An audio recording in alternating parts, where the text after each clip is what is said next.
The fluorescent hum of the 7-Eleven sign buzzed against the quiet backdrop of a Toledo night. Past midnight, the city held its breath, a hushed expectancy hanging in the humid air. Danielle Carter, Precinct 12's chief of police, tucked a stray strand of hair behind her ear, the slight movement a stark contrast to the stiffness in her shoulders. Grocery bag clutched in her hand. She felt the familiar tug of weariness, the kind that seeped deep into the bone after a 14-hour shift. The artificial coolness of the store, a temporary reprieve from the summer's oppressive heat, was already fading as she stepped back into the parking lot. She longed for the anonymity of her small apartment, the comforting silence a world away from the cacophony of sirens and shouting that usually filled her days. A flicker of movement at the edge of the lot drew her attention. A police cruiser, its headlights slicing through the darkness, idled near the dumpster. Unease, a cold prickle against her skin, replaced the weariness. She recognized the silhouette of a uniformed officer emerging from the car. Young, judging by the stiff gait, probably a rookie. He approached her, boots crunching on the gravel, a shadow solidifying into a figure. Officer Bradley Knox, his name tag gleaming under the harsh fluorescent lights, stopped a few feet away. His stance was wide, aggressive, hands hovering near his holster. Danielle felt the familiar tightening in her chest, the instinctual recoil at the display of dominance. Just another night in Toledo, she thought wryly, a bitter taste rising in her throat. She'd faced down armed suspects, mediated volatile standoffs, and navigated the treacherous currents of internal affairs investigations. But this casual aggression from one of her own, it felt like a different kind of battleground. "What are you doing out here?" Knox's voice was sharp, accusatory, the question hanging in the air like a challenge. Danielle met his gaze, her expression carefully neutral. She could practically see the gears turning in his head, the assumptions clicking into place. A black woman, alone, past midnight, in a neighborhood he probably considered rough. The script was all too familiar. "I just bought some groceries," she replied, her tone even, holding back the wave of frustration threatening to break through. The slight rustle of the plastic bag, the mundane sound of everyday life, felt strangely out of place in this charged atmosphere. Knox's eyes swept over her, taking in her plain clothes, the grocery bag, the weariness etched on her face. He didn't see the chief of police. He saw something else, something he deemed suspicious. The realization hit Danielle with the force of a physical blow. The invisible shield of her authority, usually a comforting weight, felt suddenly fragile, almost non-existent in the face of his preconceived notions. "You live around here?" he pressed, his voice laced with suspicion, the unspoken question dangling between them. "Do you belong here? Does it matter?" Danielle countered, the question a quiet challenge, a ripple disturbing the stillness. Her internal monologue was a whirlwind of conflicting emotions. Anger, simmering just below the surface, warred with the weary pragmatism of years on the force. She knew the drill. She knew the consequences. But something in her, something deep and unyielding, refused to back down. This wasn't just about her. It was about every black woman who'd ever been unfairly targeted, every citizen who'd been subjected to this kind of casual, corrosive prejudice. Knox's eyes narrowed, a flicker of annoyance crossing his face. He shifted his weight, his hand moving closer to his holster. Danielle held her breath, the air thick with tension. He stepped closer, invading her personal space. "I asked you a question," he said, his voice low and menacing. The scent of stale coffee and cheap aftershave wafted from him, a strangely incongruous detail in the escalating tension. "And I answered," Danielle retorted, her voice still, controlled, though her grip on the grocery bag tightened. She could feel the adrenaline coursing through her veins, a familiar cocktail of fear and anger. Her mind raced, calculating the potential outcomes, the possible repercussions. This could get ugly, she knew. But the thought of yielding, of shrinking under his gaze, was unbearable. Knox's hand shot out, grabbing her arm. The sudden contact, the rough grip, was like a spark igniting the powder keg. Danielle's carefully constructed composure shattered. Years of pent-up frustration, The constant battle against prejudice, the weariness of fighting an uphill battle, it all came crashing down. She reacted instinctively, twisting free of his grip, her movements swift and practiced. "Don't touch me," she hissed, the words barely a whisper, yet filled with a raw intensity. The sudden shift in her demeanor, the flash of steel in her eyes, seemed to momentarily disconcert Knox. He stumbled back, surprise etched on his face. But it was only a fleeting moment of hesitation. His expression hardened, his eyes blazing with anger. "You're resisting arrest," he shouted, his voice echoing in the empty parking lot. Before Danielle could respond, Knox lunged at her. His fist connected with her jaw, a sharp, blinding pain exploding in her head. The world tilted, the fluorescent lights blurring into streaks of white. She stumbled back, the grocery bag slipping from her grasp, its contents scattering across the asphalt. The mundane, the everyday: a carton of milk, a loaf of bread, a bag of oranges strewn across the ground, a stark contrast to the violence that had just erupted. The sound of approaching sirens pierced the night, a chilling counterpoint to the ringing in her ears. Backup had arrived. The ensuing moments were a blur of flashing lights, shouting voices, and the disorienting sensation of being both a victim and a figure of authority. Officer T.K. James, a seasoned veteran she'd known for years, stared at her with a mixture of disbelief and horror. "Chief Carter?" he stammered, his voice laced with shock. Beside him, Officer Megan Whitlow, her eyes cold and sharp, efficiently began gathering evidence, her movements betraying a barely contained fury. The world swam back into focus, the pain in her jaw a throbbing reminder of the assault. Danielle straightened up, the vestiges of her composure returning. The fight had just begun. The flickering fluorescence of the 7-Eleven sign cast a sickly yellow glow on the cracked asphalt. Danielle Carter, Precinct 12's chief of police, rubbed her temples, the throbbing a dull counterpoint to the buzzing neon. She just wanted a bottle of water, a brief respite from the paperwork piling up on her desk, a silent drive through the quiet streets. Now this, "I'm going to ask you again. Do you have ID?" The rookie cop, Knox, his name tag gleaming under the harsh light, stood rigidly, his hand hovering near his holster. His stance, she noted, was all wrong, too tense, too eager.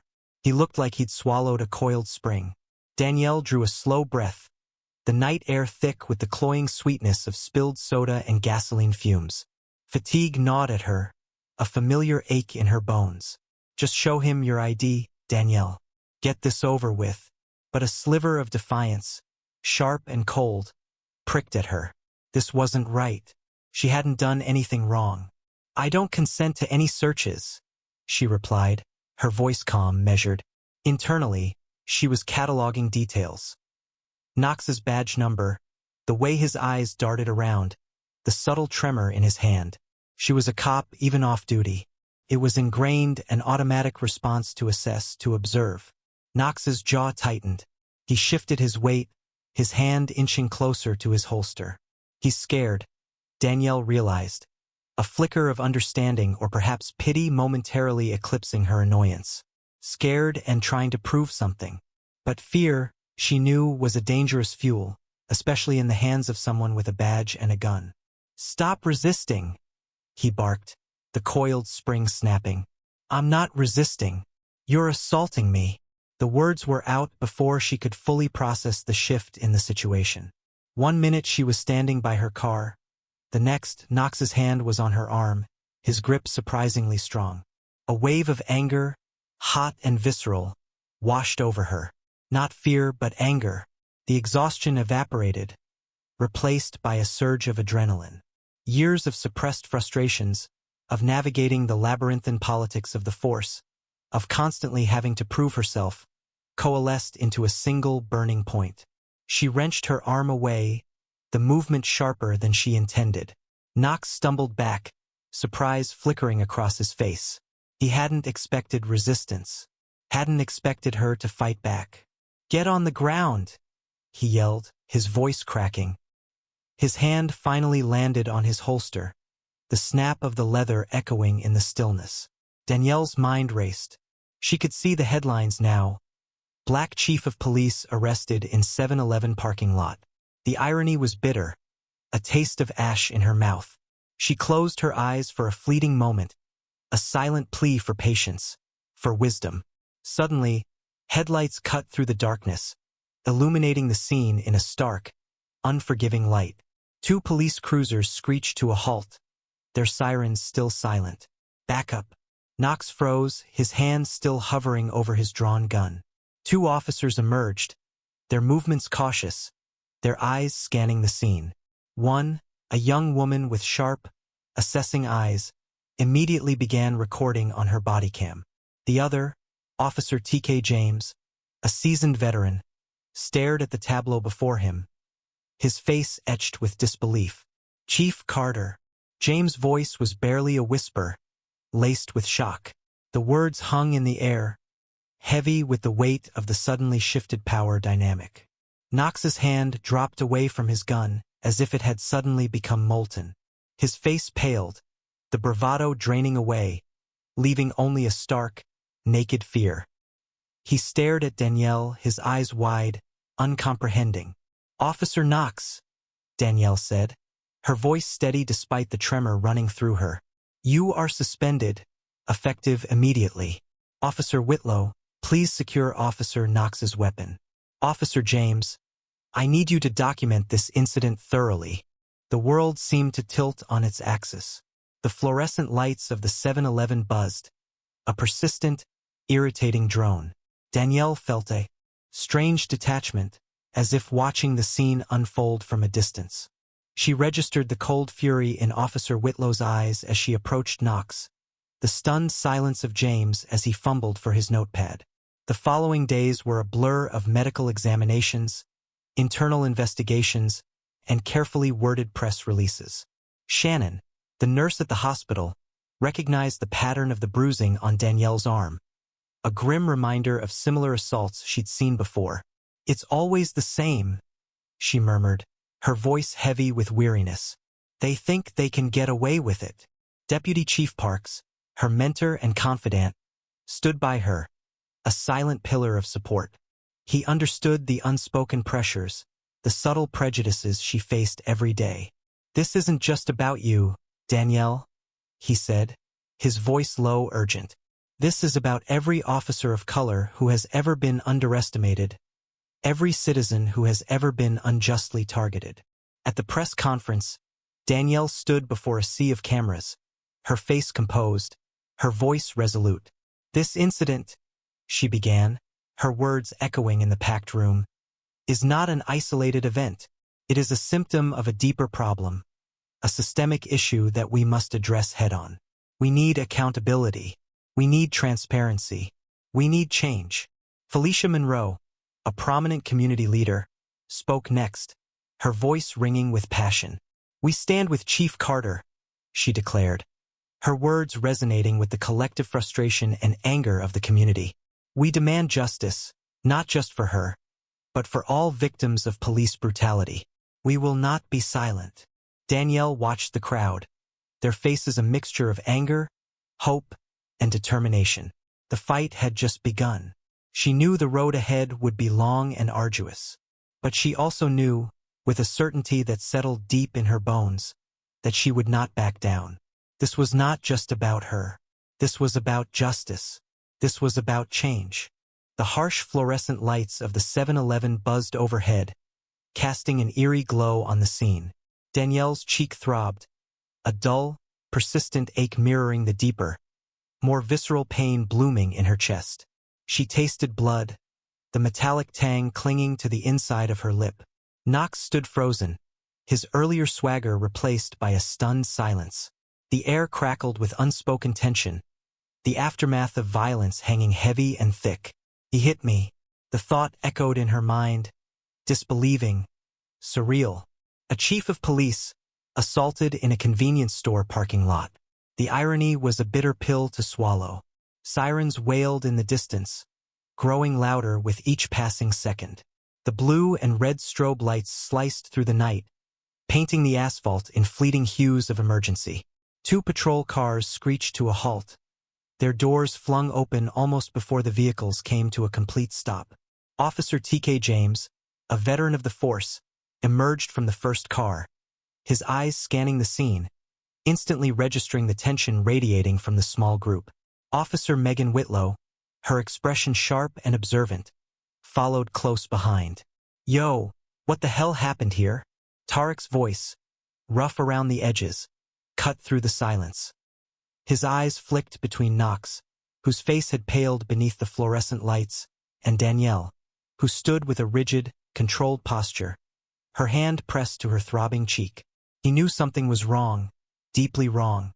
The air vibrated with it, an unsettling dissonance that spoke of broken rules and shattered authority. Knox stammered, his voice trembling slightly. She was resisting, wouldn't show ID, got aggressive. His words felt hollow even to his own ears. The lie, so easily uttered moments before, now choked him, a bitter taste rising in his throat. He avoided Danielle's gaze, his eyes darting nervously towards the approaching officers. Damn it, damn it, damn it. The internal mantra pounded against his skull, a frantic rhythm of fear and regret. Megan Whitlow's gaze, cold and assessing, swept over Knox. She knelt beside Danielle, her movements precise and efficient. "Chief Carter, are you all right?" Her voice, though laced with concern, retained its professional edge. She noted the swelling on Danielle's cheek, the small cut on her lip, the way she held herself, every detail registering in her mind. Tarek's head snapped around, his eyes widening in disbelief. "Chief Danielle Carter, she's the new chief over at Precinct 12. He directed a sharp, questioning look at Knox, the unspoken accusation hanging heavy in the air. A wave of nausea washed over Knox. The blood drained from his face, leaving him ashen and trembling. The realization hit him with the force of a physical blow. The chief. I hit the chief. The thought reverberated through his mind, a sickening echo of his own stupidity. He had assaulted his superior officer, a woman he should have recognized, a woman he should have respected. All the bravado, all the arrogant posturing, evaporated in an instant, leaving him exposed and vulnerable. Danielle's voice, low and steady, cut through the swirling chaos of his thoughts. "Big man, huh?" The words, though spoken softly, carried a weight that pressed down on Knox, crushing him beneath the enormity of his transgression. The subsequent investigation unfolded with a chilling efficiency. Statements were taken, evidence gathered. Megan Whitlow, her face a mask of controlled fury, documented every detail, her sharp eyes missing nothing. Tarek, his initial disbelief hardening into a simmering anger, watched Knox with open disdain. The power dynamic had shifted, the scales tipping dramatically. Knox, stripped of his authority, stood isolated and exposed, the weight of his actions pressing down on him with the crushing force of a collapsing building. The arrogance was gone, replaced by a raw, visceral fear. He could feel his career crumbling around him, the future he had envisioned dissolving into dust. Later that night, sitting in the sterile environment of the hospital waiting room, Danielle felt a bone-deep weariness settle over her. The physical pain was manageable, a dull throb compared to the emotional turmoil churning within her. A nurse, Shannon, tended to her injuries, her touch gentle and reassuring. "I've seen this before," Shannon murmured, her voice low, her eyes filled with a knowing sadness. "Too many times." The unspoken words hung in the air, a testament to a pattern of violence, a systemic problem that ran deeper than any single incident. Danielle's thoughts drifted to the press conference scheduled for the following morning. She knew the media would be relentless, hungry for every detail. The incident would be dissected, analyzed, and debated.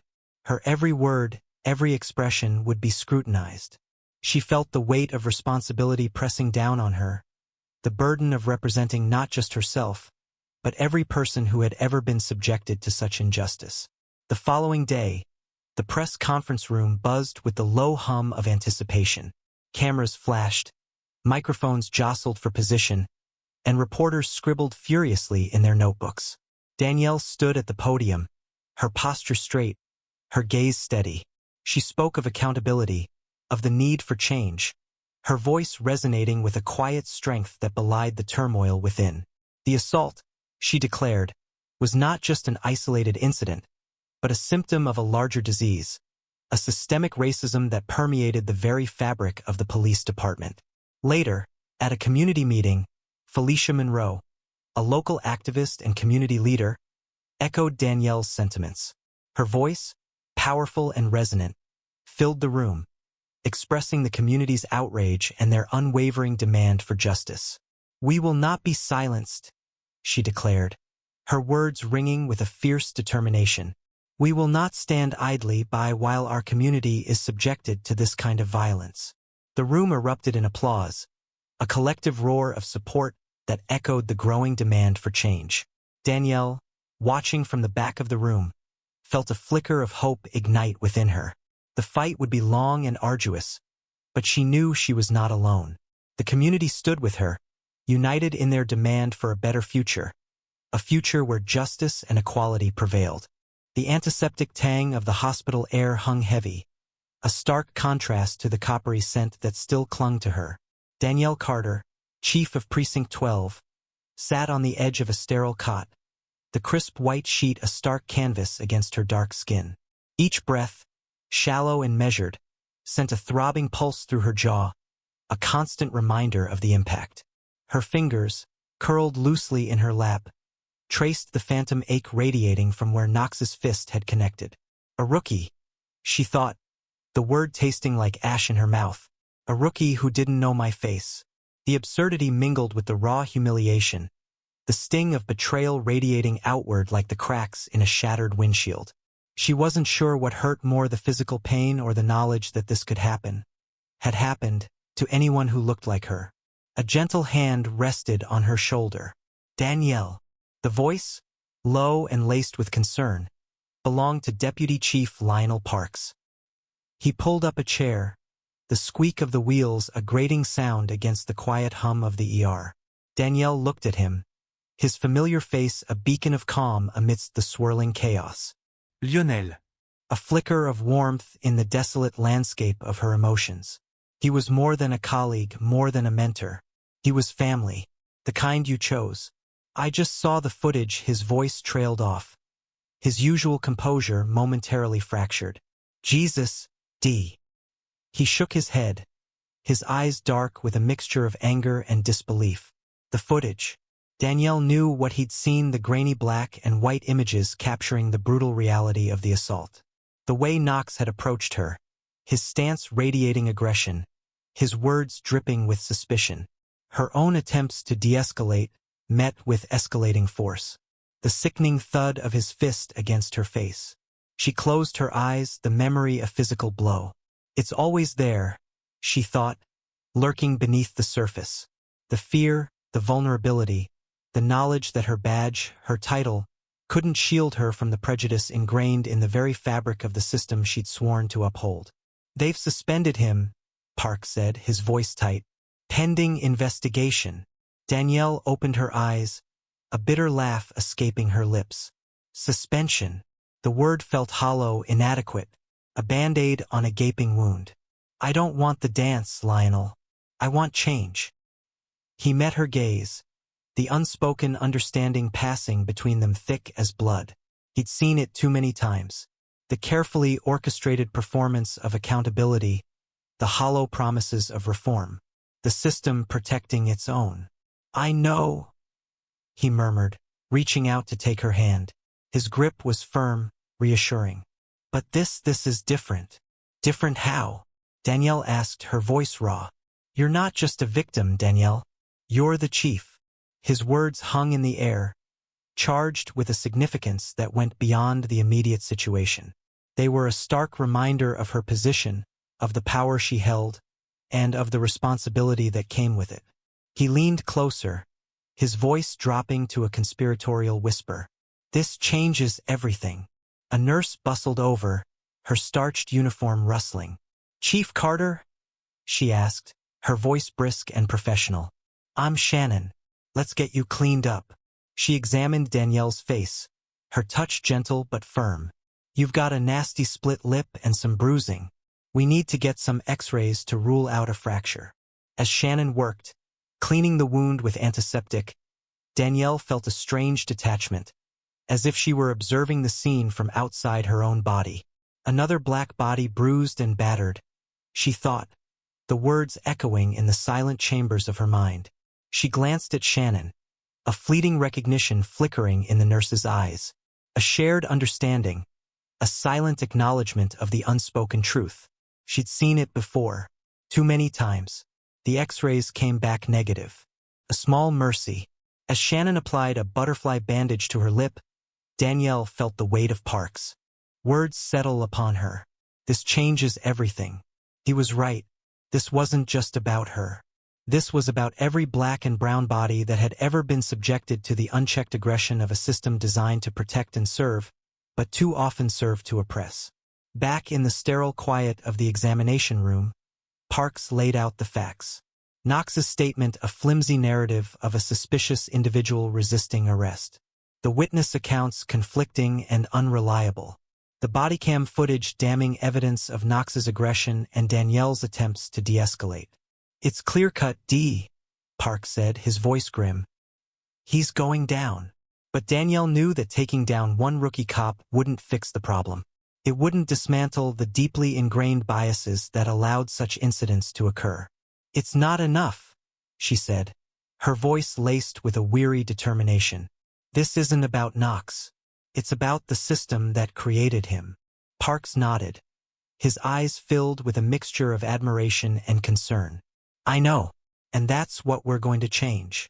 Later that morning, Danielle stood before a throng of reporters, the harsh glare of the camera lights reflecting off her bruised face. She could feel the weight of expectation, the hope and the skepticism, pressing down on her. She spoke of the assault, of the pain, of the fear. But she also spoke of the need for change, for accountability, for a system that truly protected and served all its citizens. She spoke with the quiet strength of a woman who had been broken and rebuilt, a woman who refused to be silenced. Her words resonated through the room, carrying the weight of 1,000 untold stories. Stories of injustice, of fear, of resilience. This is just the beginning, she thought, the words a silent promise to herself, to her community, to the future. The fight had just begun. The fluorescent lights of the community meeting hall hummed, a stark contrast to the simmering tension that filled the room. Rows of folding chairs were packed, a sea of faces expectant, angry, wary. Danielle Carter stood at the podium, her bruised jaw throbbing beneath the makeup she'd carefully applied. The sting wasn't physical. It was the raw, exposed nerve of vulnerability, of having her uniform, her authority, stripped away in the harsh glare of a 7-Eleven parking lot. Not just stripped, a bitter voice whispered in her mind, violated. She adjusted the microphone, the metallic tap echoing in the sudden hush. Her gaze swept over the crowd, catching Felicia Monroe's steady, unwavering stare. Monroe, a pillar of the community, her voice a force for change, her presence a constant reminder of the chasm between the police and the people they swore to protect. Danielle inhaled, the scent of stale coffee and anxious perspiration thick in the air. Breathe, Carter. This isn't about you. This is about them. I'm here tonight, Danielle began, her voice surprisingly steady, because what happened tonight wasn't an isolated incident. It was a symptom. The murmur in the room intensified, a low thrum of discontent. Symptom of what, Chief?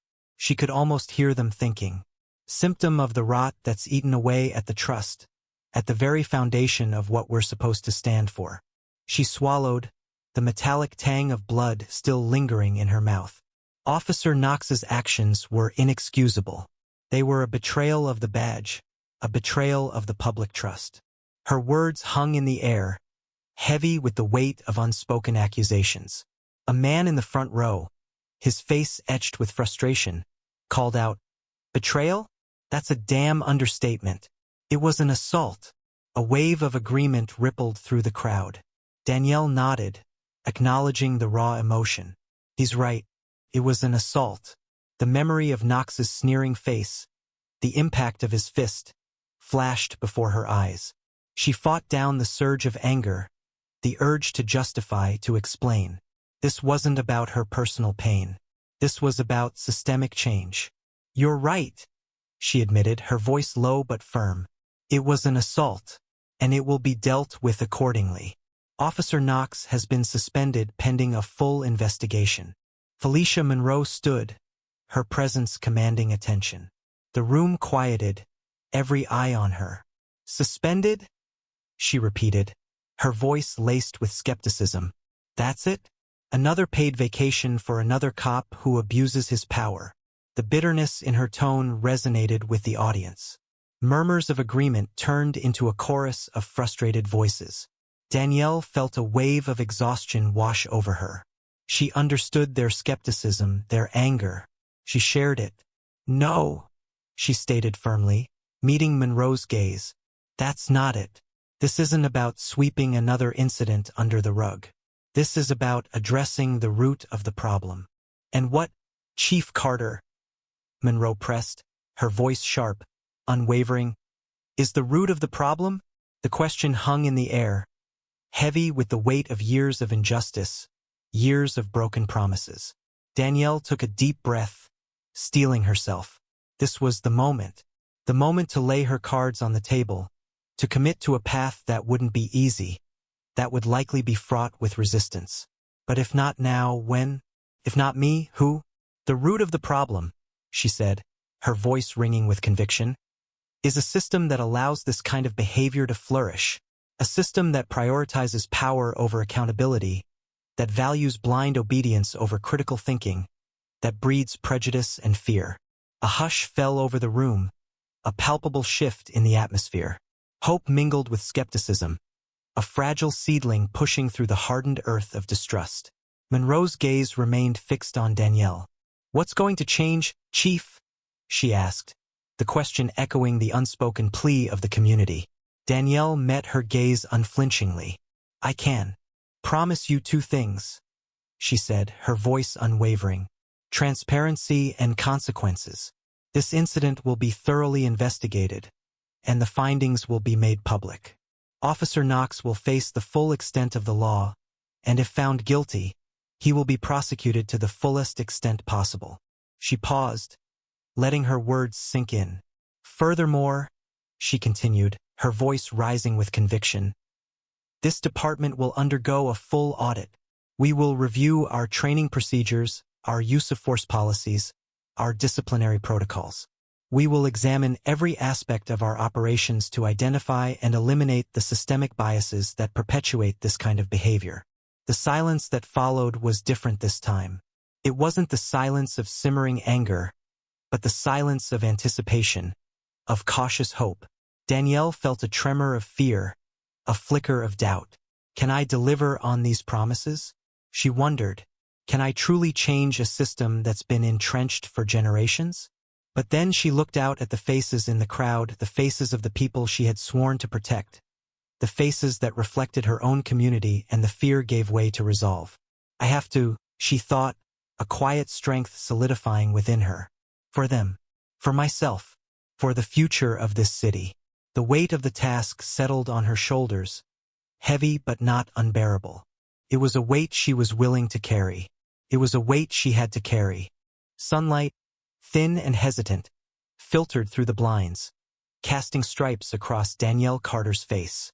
She lay in bed, the throbbing in her jaw a dull counterpoint to the insistent chirping of birds outside.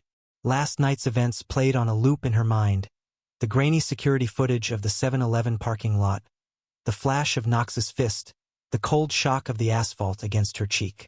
Each replay brought a fresh wave of exhaustion, a bone-deep weariness that had nothing to do with sleep deprivation. She shifted, the stiffness in her shoulder a stark reminder of the altercation. An altercation. The sterile word felt inadequate, failing to capture the humiliation, the raw violation of being assaulted in her own precinct, by one of her own officers. Her phone buzzed on the nightstand. She stared at the vibrating screen, the unknown number flashing like a blinking cursor on the blank page of her thoughts. Hesitantly, she reached for it, the cool glass a stark contrast to her feverish skin. "Hello," Her voice was rough, a low rasp that betrayed the emotional turmoil she was trying to keep submerged. "Chief Carter? This is Officer Knox." The voice on the other end was hesitant, laced with a nervousness that bordered on fear. A flicker of something akin to grim satisfaction ignited within her. "Good. He should be afraid." "Officer Knox," she acknowledged. The words clipped, each syllable a tiny, precise icicle. There was a pause, a pregnant silence filled with the unspoken weight of the previous night. I just wanted to apologize," Knox finally stammered, the words tumbling out in a rush. "For last night. I didn't see you. I just reacted." Danielle closed her eyes, the apology grating on her like sandpaper. "I didn't see you." The excuse rang hollow, a flimsy shield against the truth. He hadn't seen her, not really. He'd seen a black woman in a hoodie, alone at night, and he'd reacted. His reaction was the problem, the ingrained bias that had painted her as a threat before he even registered her face. "What you saw wasn't about me, Officer Knox," she said, her voice low and controlled, each word a carefully placed stone in the rising wall of her anger. "It was about your assumptions." Another silence stretched between them, thick with the unspoken. Danielle could almost hear the gears turning in Knox's head, the slow, painful realization of the magnitude of his mistake. Or perhaps not. Perhaps it was just the fear of consequences, the self-preservation of a cornered animal. He mumbled something unintelligible, a jumble of excuses and apologies that dissolved into the static of the call. Danielle ended the call without another word, the silence in her apartment suddenly heavier than the buzzing of the phone had been. The day unfolded in a blur of phone calls and meetings, each conversation a variation on the same theme. Shock, outrage, demands for action. Deputy Chief Parks, her mentor and confidant, sat across from her in her office, his face etched with concern. "You holding up, Danny?" he asked, his voice gentle. She managed a weak smile. "Just tired, Lionel. Tired of the fight, tired of the constant vigilance, tired of being a symbol." "You don't have to do this press conference, you know," he said, his gaze steady. Danielle looked at him, a flicker of defiance in her eyes. "Yes, I do." This wasn't just about her anymore. This was about every black woman who'd ever been unjustly profiled, every person of color who'd been on the receiving end of a system designed to disadvantage them. The press room buzzed with anticipation, the cameras flashing like a constellation of artificial stars. Danielle stood at the podium, the weight of expectation heavy on her shoulders. She looked out at the sea of faces, the reporters' pens poised, their expressions expectant. "No badge," she began, her voice clear and strong, cutting through the hushed whispers. "No uniform, no amount of training will ever protect you from someone who's already decided. You're guilty." The words hung in the air, heavy with unspoken truths. "This isn't about one bad apple," she continued, her gaze unwavering. "This is about the soil that nurtures the rot. This is about a system that allows bias to flourish, a system that protects those who perpetuate it, a system that needs to change." The questions came rapid fire, probing, demanding. Danielle answered them all, her voice calm and measured, her words carefully chosen. She spoke of systemic racism, of implicit bias, of the need for accountability and transparency. She spoke of the fear that lived in the hearts of black and brown communities, the fear that had been validated by Knox's actions. Later, back in her apartment, the silence was finally welcome. She stood by the window, looking out at the city lights, a million tiny pinpricks of hope and despair against the vast darkness. The fight was far from over, but she knew, deep in her bones, that something had shifted. A crack had appeared in the wall. A sliver of light had pierced the darkness. And that, for now, was enough.